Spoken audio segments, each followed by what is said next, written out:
যুব উদ্যোক্তা ফাউন্ডেশনের পক্ষ থেকে উদ্যোক্তারা তারা এই রামিসা হত্যার যে ধর্ষণ মামলার নিয়ে তারা তাদের মতামত প্রকাশ করার জন্য মানববন্ধনে অংশগ্রহণ করেছেন। আমরা একটু উদ্যোক্তাদের কাছ থেকে শুনবো যে তাদের এই আজকে মানববন্ধন নিয়ে আপনাদের অনুভূতি বলেন, কি চান?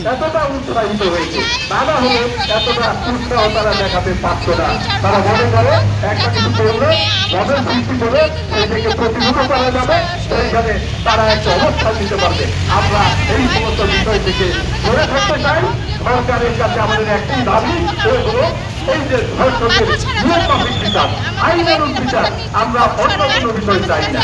জনগণ মাঠে নামে, জনগণ পথে নামে, জনগণ রাস্তায় নামে, সেটাও আমরা চাই না। আমরা চাই আমাদের আইন প্রয়োগকারী সংস্থা সরকারের নিয়ম নীতির আওতা সুশৃঙ্খলভাবে সমস্ত অন্যায় অবিচারের বিরুদ্ধে ব্যবস্থা নিন। ধন্যবাদ সকলকে। ধন্যবাদ। সিরাজুল ইসলাম।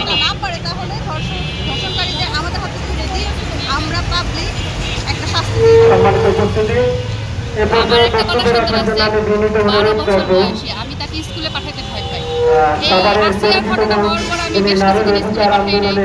রামিসার ঘটনা হওয়ার পর আমি স্কুলে যাওয়ার পর আমার অস্থির লাগে। আমি আজকে মানববন্ধনে আসছি এই জন্য যেন সরকার এই শিশু ধর্ষণের বিরুদ্ধে অবশ্যই কোনো সিদ্ধান্ত নেয় আর দ্রুত নেয়।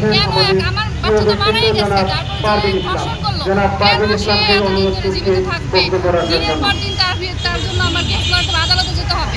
বাচ্চা আমারটা তো মারাই গেছে, সে কেন জীবিত আছে এখনো? এটার আসলে দ্রুত শাস্তি হোক, এটাই আমি চাই।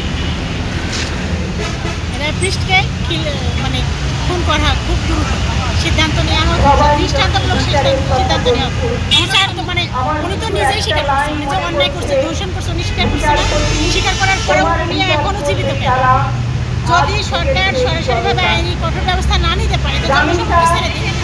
আমরা জনগণের বিচার করবো। আমার সন্তান হলে আমি কি চুপ করে থাকবো? আরেকজন সন্তান হলে চুপ করে থাকবো? আমি তো সরাসরি খুন করবো। তো আমরা চাই দৃষ্টান্তমূলক শাস্তি হোক।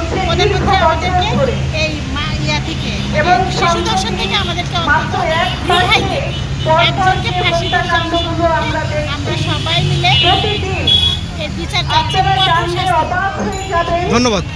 আপনারা দেখলেন যে আমাদের এখানে যারা উদ্যোক্তা আছেন, নারী উদ্যোক্তারা আছেন, তাদের নিজেদের সন্তান, তারা নিজেরা কত অসচেতন, অসহায় তারা।